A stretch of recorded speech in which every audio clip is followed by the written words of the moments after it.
Մշակույթ, հատուկ հավելված, արվեստը, մշակույթը, մարդն ու ժամանակը։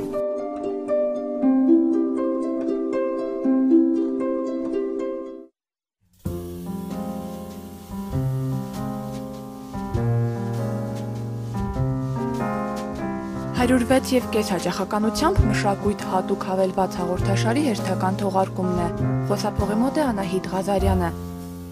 Լրատվական ռադիոյի տաղավարում այսօր հյուրընկալել ենք 2011 թվականին գրականության բնագավառում նախագահի երիտասարդական մրցանակի արժանացած Նարա Վարդանյանին։ Ողջույն Նարա։ Բարև Անահիտ ջան։ Շնորհավորում եմ մրցանակի կապակցությամբ։ Շնորհակալ եմ։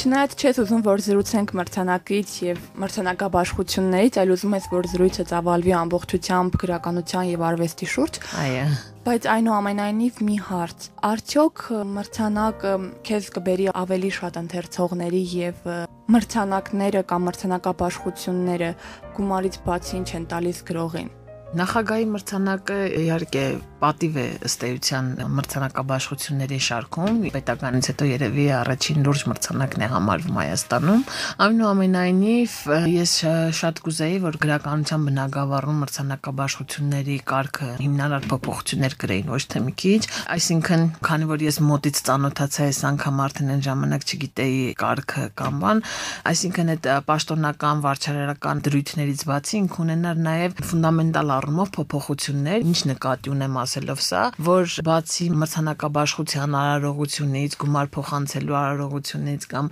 այդ մասնակցություն ծեսային արարողակարգերից բացի ինքը բերի նաև հետագա գրողական ճակատագրի մի տեսակ բեկման, այսինքն նաև կուզեի, որ բարերարները եւ կազմակերպիչները հոգային գրողի գոնե ինձանից հետո սա հաշվի առնեն, էլի որ կազմակերպչական առումով հետևողական լինեն գրողի հետագա ճակատագրի, ասենք թե թարգմանությունների, ուրեմն այսպիսի մրցանակա, գոնկուրի մրցանակաբաշխությունը կարծեմ, այնտեղ գումարային փողի մասին խոսք չկա, եթե դու այդ մրցանակը շահում ես, այսինքն դու արդեն ինչ որ առումով ձեռք ես բերում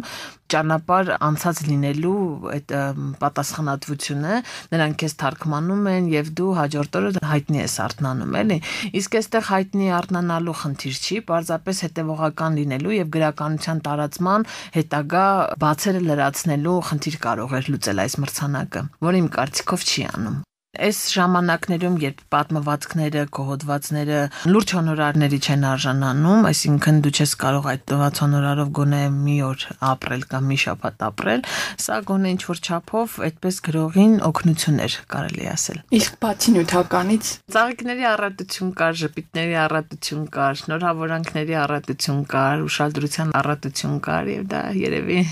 լավ է։ Մրցանակը տրվեց մամուլում տպագրված պատմվածքների համար։ Չէ, մրցանակը տրվեց Անկախին սպասելիս գրքի համար, որը ես այդպես առանձնացրել էի մամուլում տպագրված պատմվածքների եւ նախորդի պատմվածքները առանձնացրել էի մի գրքով եւ ներկայացրել էի նախագահի մրցանակին։ Եվ գիտեմ հաջորդ հարցը կլինի ինչու այդ գրքի մասին չգիտեն մարդիկ, որովհետեւ ինձ համար գիրքը որպես այդպեսին ահռելի նշանակություն չունի, խոսքը միայն իմ գրքին է վերաբերում, որովհետեւ ինձ համար գրքի կարեւորությունը առանձնանում է նրանով, որ կարող ես արտագրել 10 կարթան, եթե դու կարող ես դա անել ինտերնետով, կարող ես անել ձեռագիր, դա տարբերությունը այդքան էլ մեծ չէ, իմ կարծիքով։ Եվ գրքերի հանդեպ այդ ֆետիշացված մեր իրականության մեջ այսպես է, կամ չեն կարդում, կամ մարդիկ հոգեկան են դառնում գրքի վրա։ Ես չեմ սիրում այդ ֆետիշացվող ծայրահեղական վիճակը, ինձ համար գիրքը կարդալու համար եւ իր գործառույթը, այսպես ասած, գրող երևույթ է, էլի։ Նախնական զրույցում ասացիր, որ կուզեմ քեզ պատմել չգրված մի պատմվածք, որը չի տպագրվելու երբեք։ Գիտես, այդ պատմվածքը ես ավելի շատ ապրեցի։ Ինչպես երբ որ անցնում էինք Սարյանի պուրակով, ես ու ընկերս խոսում էինք ագրավներից, թռչուններից, որոնք նոր են թռչել սովորում բան, եւ այդ պահին մի հատ փոքր ագրավ ինքը հենց վստահ քայլում էր, էլի, բայց մենք հասկացանք, որ ինքը թռչել չի կարողանա։ Եվ մտածում էինք, չգիտենք, որոշում էինք տանենք ագրավին պահենք։ Ես մտածում եմ իմ բալկոնում կպահեմ, պատշգամբում կպահեմ, ինչ կկերակրենք եւ այլ, եւ փորձում ենք նրան գոնե թրջել սովորեցնենք։ Այդպես ակրավին օդ էինք թրցնում եւ նա շրխկալով էլի գետնիներ ընկնում։ Մենք մտածում ենք կսպանենք ակրավին մեր բարե հոգությամբ էլի։ Եւ абսուրդի պատմվածքն է գալիս, երբ որ քո բարությամբ ինչ որ բանի խորտակման հիմք ես դառնում։ Դա абսուրդի այդ տարրն է էլի, որ խեղճ ակրավին դու ուզում ես թրջել սովորեցնել, բայց իրականում սատկացրեցիր նրան։ Սա էլ խոստացված պատմվածքը։ Այո։ Ինչպես բոլորս գիտենք, ընտանիքը պետության բջիջն է կամ ընտանիքը միկրոպետություն է, եւ դու քո պատմվածքներում հենց ներկայացնում ես ընտանիք կամ մի ընտանիքի պատմություն, եւ այսպես գրականություն, քաղաքականություն հարաբերության մեջ շատերը կարծում են, որ գրական գործը պետք է ներառի քաղաքական տեքստեր, ոմանք կարծում են, որ դա անուղղակիորեն պետք է արվի, քո ընտանիք Արցակ բանաստեղծություն ասեմ, թե չափածո պատմվածք ասեմ, քո ընտանիք գործում դու ներկայացնում ես կարծես ինչ որ մեկի ընտանիքը կլինի քո կամ ուրիշ մեկի, ու ոչ մի խոսք պետության մասին։ Ու ընտանիքից մենք հասկանում ենք, թե ինչ վիճակում է պետությունը։ Քո կարծիքով գրականության մեջ պետք է լինի քաղաքական տեքստ։ Գրականության մեջ քաղաքական տեքստի կողմնակից չեմ ըստ էության, բայց եթե ինքը գրականության մեջ արտացոլվում է քաղաքականությունը, գեղարվեստորեն կամ ոչ գեղարվեստորեն, դա ինքնաբերաբար է ստացվում։ Ինչ առումով, եթե դու քո մաշկի վրա զգում ես պետության թերացումը, քո մաշկի մեջ զգում ես պետության իմպոտենտությունը, այդ դեպքում քո տեքստը դառնում է քաղաքականություն եւ դու ինքդ քաղաքական շեղվածություն ես ունենում, ճակերտներում ասած էլի։ Այս դեպքում այո, պետության թերացումը դարձել է գրականություն։ Պետության անկարողությունը դառնում է գրականություն եւ այդպես նաեւ պետության դեմ, պետության ոչ թե դեմ, այլ պետության օգնելու, նրան ցույց տալու իր թերությունները, իր անկարողությունը ցույց տալու եւս մի շտրիխ էր այդ առումով։ Եվ այնքան հետաքրքիր է, որ արվեստը իսկապես պետությանը կերտման եւ պետության համար եւ պետության դեմ աշխատող ժանրերից է ճակերտներով։ Եվ հեղափոխությունների հիմքում միշտ արվեստն է եղել, երբ որ նայում ենք այնտեղ Չարենց, Մայակովսկի, իսկապես արվեստը ինքը պետությունից հզոր բան է։ Ու պետություն կերտող, հա, երևի։ Հա, պետություն կերտող ու պետությունից հզոր կերպար է։ Գիտես, այս ընտանիք գործում չի միայն իմ պետության հանդեպ այդ ըմբոստությունը։ Ուղղակի Գրանիշ գրական բլոգում այդպես դրվեց հենց ընտանիքի օրը։ Հա, ինքը շատ ցավալի էր, որ մեր ընտանիքները կիսատվածության, ինչ որ պայմանական ապահովվածություն ունեն, որոնք ընտանիքի կիսատվածության հաշվին են։ Եվ մտածում ես, արդյոք պետք է այդ ապահովվածությունը երկրից բնակչության ընտանիքների մեծ մասի հայրերը դրսում են, տղաները դրսում են։ Եվ ինչպես քո բանաստեղծության մեջ է, ասում է գնացիր ու հայր վերադարձար, գնացիր ու պապիկ վերադարձար։ Այսինքն ճակատագրերը դրսում են, էլի, իրակի կենսագրությունը, որ թվում է թե ներսում, այլ դրսում է ձևավորվում կենսագրությունը, էլի, որ ինքը քո կողքին չի անդադ դրսում ձևավորվող կենսագրությունների ողբերգությունն է էլ այստեղ, բայց ես ուզում եմ նշել իմ նախորդ Լուսինե Թփերի մեջ պատմվածքի մեջ եւս կա այդ ըմբոստությունը պետության հետ կապված, այնտեղ տեսնում ես թե պետությունը ինչ ահռելի արագությամբ եւ ինչ ահռելի ունակությամբ կարողանում է սուղ ժամանակում, շատ կարճ ժամանակում քոհերը անիծի որպես անհատի եւ այս դեպքում բնավ էլ դա պետության դեմ չի, գուցե իշխանության դեմ է, բայց ոչ պետության, որպես անկախության, որպես պետականության մեր երազանք որպես այդպեսին կայացել է, բայց իր թերացումներով, իր թերություններով ինքը բազում ճակատագրերի այդպես մատի փաթաթան է դառնում էլի։ Կուզեմ, որ կարդաս քո այդ բանաստեղծությունը։ Սիրով, իհարկե։ Հայրս գնաց, նա ամեն անգամ գնում է։ Նրա վերադարձն ու ճանապարհվելը նույնն են, վերադարձի ու ճանապարհվելու օտարությունը նույնն են։ Վերջին ժամերին մայրս միշտ փնթփնթում է, վիճում են, հետո հայրս լռում է, հայրս խեղճ լռում է, այս անգամ էլ քնելուց առաջ մայրս ու հայրս միասին լողանում են։ Մայրս սիրունանում է, հայրս տխրում, ես մտովի ժպտում եմ նրանց երկուսին էլ։ Թռիչքն առավոտյան 7-ին է, լուսադեմին դուրս կգա։ Ես ու եղբայրս անքուն լուսացնում ենք, տեսա լուսինն արցունքի պես է կախվել, ես ու եղբայրս ամբողջ գիշեր հորս ու մորս մասին ենք խոսում։ Մարդիկ այդպես խոսում են մտերիմ մարդու թաղումից հետո, հիշում են թերացումները, նրանց թերությունները, վրիպումները, հիշում, որ պապս հորս աղջիկ չի տվել, մայրս հարսի շորը ճանապարհին է հագել, թթենու ծառետակ, ծիծաղում ենք, եղբայրս շուրթը կծում է։ Փող ունենայի, պապան կգնար գյուղ գերեզմանոց, Հայրս խեղճ չէր գնա գերեզմանոց, հայրս իր հորը չկարողացավ փրկել հիվանդությունից։ Հիմա ես ու եղբայրս չեն կարողանում փրկել հորը, որ ընտանիք է։ Լուսնի վրայից չղջիկ է ընկնում սենյակ, վարակույրից կարճում։ Լուսում մութ եմ։ Հայրս ամեն անգամ գնում է, այս անգամ էլ է գնում։ Երեխեքով հերթով դռան տակ կանգնում ենք, բոլորս գիտենք, որ ուր որը նրա աչքերը կարմրելու են, եւ էլի ջրալի վերքը բացվելու է, առնահոսելու է։ Հիշելու է չոր թախտերի վրա իր քնելը, տակ անկողին չունենալը, օտար լեզվով մեր տոներ շնորհավորելը։ Երեխեքով հերթով դռան տակ կանգնում ենք։ Քույրս հղի է մեծ փորիկով։ Դժվարությամբ գրկում են իրար։ Հայրս առաջին անգամ ձեռքը քրոջ սփորին է դնում, ճանաչում են իրար։ Զարմանում ենք, չեմ ուզում լացեմ, հայրս պապիկ է վերադառնալու, նա այդպես հայր է վերադարձել, հետո մեր հերթն է գալիս։ Հերթով փաթաթվում ենք հորս, ինքը մեր ուսերին տակ դնում է ձեռքը, բացափն ամեն ինչ ասում է, միշտ այնպիսի բաներ, որ բարձրաձայն չեն ասվում։ Մորս հերթն է։ Ես ննջասենյակ, քույրս խոհանոց, եղբայրս զուգարան, փախչում ենք անհեթեթ, թաքուն մաքրում արցունքներ, որ մայրս հայրս գրկեն իրար, ու զգան չասվող խոսքերի ամբողջ ծանրությունը, բերկրանքը։ Մայրս, որ հորս ճանապարհելիս երբեք չի սիրունանում, գզգզված մազերով է, վերադարձի օրերին էլ։ Երկու դեպքում էլ օտար, անորոշ համբուրվում են։ Մայրս էլ է հեռանում, մոտարանում, մեզանից որ պատճառ ենք, հորիցս որ անզոր է, տխրությունից միմյանց աչքերին նայել չի ստացվում։ Ու բացվում է դուռը, հորս կորած մեջքի ետևից գնում է ճամպրուկը։ Ճամպրուկն անիվների վրա դուրս է գալիս, մեր հայացքների հետևից ճամպրուկը տանում է հորս տարիները, մեզանից հեռու ապրած, ճամպրուկը տանում էր Լուսինը, որ չղջիկ էր ուղարկել։ Ճամպրուկը մորս գեղեցկությունն էր տանում եւ մեր անհայր մանկությունը։ Ճամպրուկը հորս սիրտն էր տանում։ Բանաստեղծությունից հետո ինչ որ բան ասելը շատ դժվար է, ուզում եմ ուղղակի ընթերցել Քրիստինե Արմենակյանի մեկնաբանությունը։ Երբ անհարմար ծանր իրավիճակ է, մարդիկ լուռ են։ Գրածդ այդ ծանր լռությունը խախտելու ակտ էր։ Սիրեցի քո զուսպ ընտանիքը եւ հիացրեց հորդ հանդեպ այն մեծ ու հասկացող սերը։ Հուզեցիր։ Քրիստինեն իմ լավագույն ընթերցողներից է սիրուն։ Քո գործերում, մանկությանը անդրադառնալը ինչով է պայմանավորված եւ պատմվածքներիցդ մեկում նման միտք ես հայտնել մանկության մեջ ժամանակը կանգնած է։ Մանկության մեջ ժամանակը կանգնում է, նույնիսկ մանկության ժամանակ ապրած շոքդ կանգնած է, նույնիսկ մանկության ժամանակ ապրած ապտակդ կանգնած է եւ տպավորությունը այնպես է, որ դրանք երբեք քեզ չեն լքելու։ Կանգնած ժամանակի ատրիբուտներն են։ Նույնիսկ պատուհանը, ապտակը, նոր ծնված եղբայրը,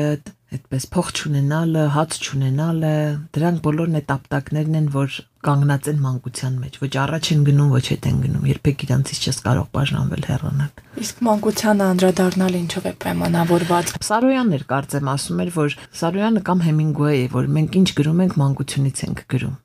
Իսկապես ինչ գրում ես, նույնիսկ ասոցիացիաները բոլորը հետ են մղվում միանգամից։ Այն ամենատխուր ապրածը, ամենաուրախ ապրածը, առաջին սիրուն հագած շորը, առաջին սիրուն գարշոկը։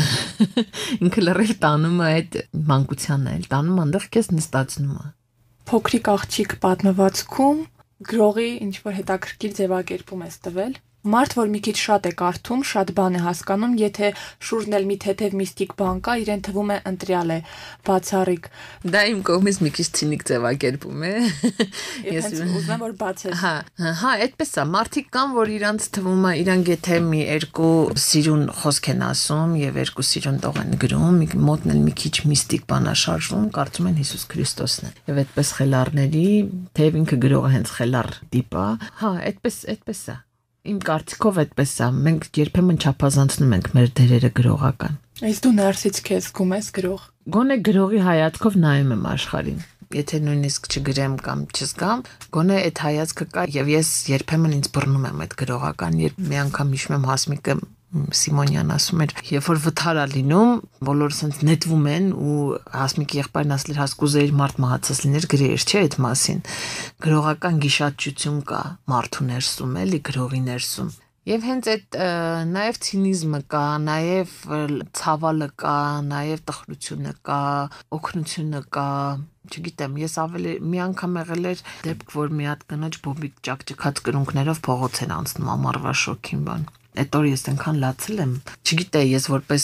այդ բանին չես մտածում, դու գրող ես, մարդ ես, աղջիկ ես, դուստր ես, չգիտեմ, մայր ես, ցավում ես էլի այդպես, չգիտեմ, ոչ հետևից վազել կարելի էր, ոչ ինչ որ ձևով իրան օգնել, չգիտեմ, կարող ես դու ասել, դա գրողի տեսակետ էր, թե դու սովորական մարդն էլ կարող էր։ Պարզապես ինձ թվում է տեսնել է պետք։ Եթե դա նայեր բժիշկ այդ անցնող կնոջը, կարելի էր տեսնել ոնց կարելի է բուժել կրունկները, չէ։ Եթե անցներ ճարտարապետ կամ շինարար, կմտածեր ասֆալտի հետ կապված բան էլի, բայց դու տեսնում ես իր ամբողջ կերպարը, այդ ամբողջ ողբերգությունը, այսինքն հոգին ես փորձում թափանցել էլի կրունկից։ Նույն պատմվածքում նաև այսպիսի մի միտք ես հայտնել, բայց ես գրում եմ, որովհետև սարսափելի վախենում էի մահվանից։ Գրելը անմահանալու փորձ է։ Հա, դա էլ է ցինիզմի տարերից։ Ինձ համար գոնե հույսերից կամ որ կարող է գրես ու անմահանաս էլի, բայց դա այնքան քիչ հույս է դրա հետ կապված էլի։ Բայց ամեն դեպքում շատ քիչ է տոկոսը, հա, գոնե փորձ է։ Կարող է իհարկե լավ քանդականներ կամ լավ շենք կառուցել, ճարտարապետ լինել, բոլոր այդ կարգի արվեստի մեջ արված գործերը դեպի անմահության են ձգտում։ Ենթագիտակցություն են գուցե իրենք էլ չեն հասկանում, բայց արվեստի մեջ յուրաքանչյուր գործանող, փորձանող մեկը ինքը հաստատ անմահության է գնում դրանով, գոնե փորձում է։ Գրականությունը որպես այդպեսին ինձ համար աշխարհ հայտնագործելու կամ հավանական աշխարհ ստեղծելու միջավայր։ Գիտես, երբ մարդ մահանում է, հոգեբաններն ասում են, որ ովքեր որ կլինիկական մահ են տարել, վերադարձին ասել են, իրանց համար մահը պատկերվել է այսպես. բազում աչքեր գալիս է իրենց վրա։ Այսինքն գրողները, ինձ թվում է, գրողները այդ աչքերն են, վերևից եկող հոգիդ տանող աչքերն են։ Այսինքն իրանք վերևից տեսնում են քո հոգին, չէ՞, եւ որսում են այդտեղից լավ պատմված, լավ կերպար, լավ պատկեր, դառնում է գրականություն։ Այսինքն ինձ համար գրականությունը գրողները այդ վերևից եկող աչքերն են եւ գրականությունը խայտաբղետ աչքերի ծավալն է վերևից նայող էլի։ Մեր հասարակության մեջ կա կրթվածության պակաս։ Արդյոք արվեստը կարելի է դիտարկել կրթության տեսակ կամ կրթելու տեսակ։ Այո, ես կարծում եմ, որ միայն գեղարվեստական միջավայրը եւ գեղարվեստական դաստիարակությունը կարող է հասարակությանը դուրս բերել մեռելային վիճակից։ Այսինքն արվեստը պետք է ապրելակերպ դառնա։ Այդ դեպքում արվեստը դաստիարակում է անկախ եւ ուժեղ բնավորություն, այսինքն արվեստի միջոցով կրթությունը խաղաղության համար է։ Իմ կարծիքով։ Չեմ ուզում ասել ինքը միայն գեղեցիկի եւ սիրունի համար պիտի արվի։ Պարզապես արվեստը բարձր ինտելեկտի է բերում, բարձր մտածողության է բերում, գոնե գեղեցիկը չփչացնելու է բերում։ Իսկ ինչպես դա պետք է արվի։ Ճանապարհները քո կարծիքով։ Դե ինքը որպես այդպեսին կա գեղարվեստի դպրոցներ, բան, բայց դա այդտեղ այն չի, ինչ մենք ակնկալում ենք։ Դա պիտի լինի համատարած։ Դա պիտի մարդն ինքն ուզենա, որ լավ երաժշտություն լսի, լավ նկարչություն լսի, մարդն ինքը պիտի ուզենա, որ տեքստերը copy-paste չանի, ինքը նստի եւ ստեղծագործի, բայց գնալով ավելի ստանդարտացվում է այդ մտածողությունը, ավելի սահմանափակ է դարձվում մտածողությունը։ Մարդիկ ալարում են մտածել, ասենք,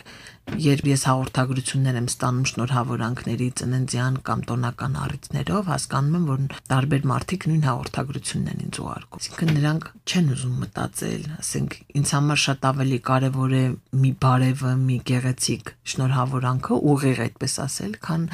ուղարկել, ասենք, սրտառուչ բանաստեղծություններ արտագրած որևէ տեղից, որ ասենք տարբեր մարդիկ նույն բանը ուղարկում են, էլի։ Այդ կոնտեքստով պետք է նայել, պետք է համատարած այդ գլոբալիզացիայի, համատարած այդ սևեռումը ջարդել մի քիչ էլի։